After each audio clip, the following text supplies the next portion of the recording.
What's up guys, in this video I'm going to be customizing this super cheap, fun little RC car I got at Walmart for just $10. This video will be of me painting the controller since it's as important as the car itself. And to start off, I just disassemble it, taking out the batteries and removing the circuit board and little wires that connect to the battery, as well as the thumbsticks, leaving only the shell.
Then I scrape away the stickers with an X-Acto knife and rub away that super annoying glue that you can never fully get off, but that's fine because it'll be covered by the paint.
After that, I scratch up the whole shell with sandpaper, making sure to not leave any spots, and this will make it so that the paint will stick to it better and be more durable in the long term.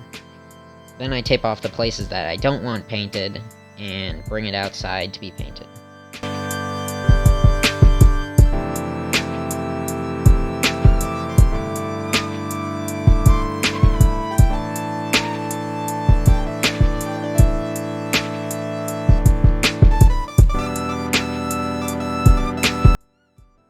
Alright, so I'm outside in a well-ventilated area. I got this, the front part of the shell of the controller here.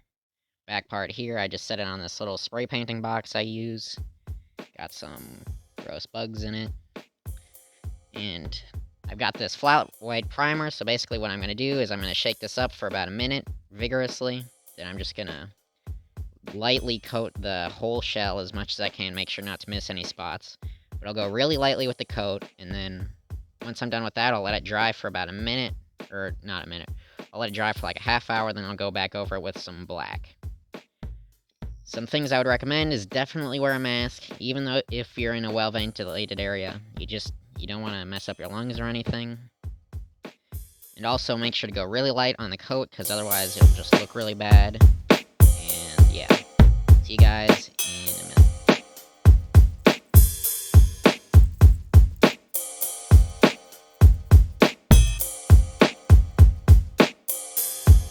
Alright, so I got the controller coated in paint. Now it's really easy to want to get the whole thing covered in paint and make sure the whole thing is perfectly white and it looks really clean, but you really don't want to do that. You want to make sure that the coat is extremely thin. You'll probably still see some of the original color showing through, which is actually a good sign, because that means you didn't put on too thick of a coat. And even if you want the whole thing to be covered in white, just don't think about it, because you run the risk of getting too much white on there, and that can be a really big problem in the long run. And it'll make your coat look really bad.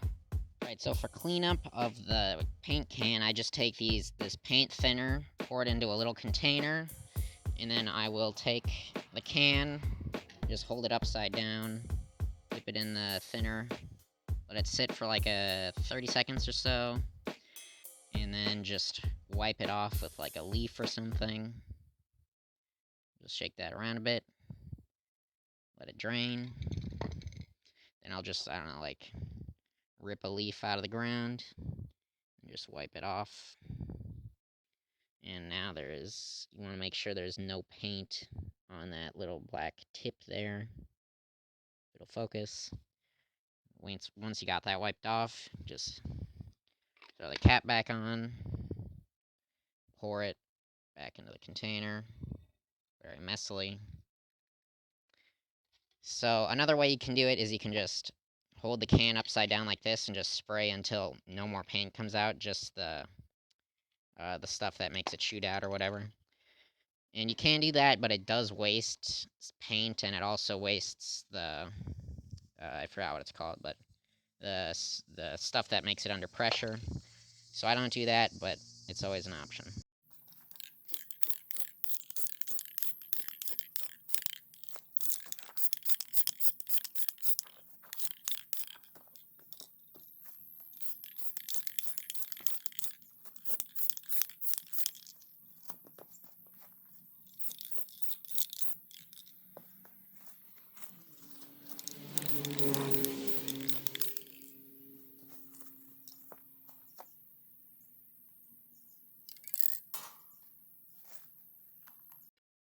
Then, to reassemble it, I simply do the reverse of what I did to take it apart. Fortunately, this is a super simple controller, so you should be able to figure it out if you want to do this yourself.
Then I carefully peel off the tape, making sure I don't rip off any paint, and I'm done.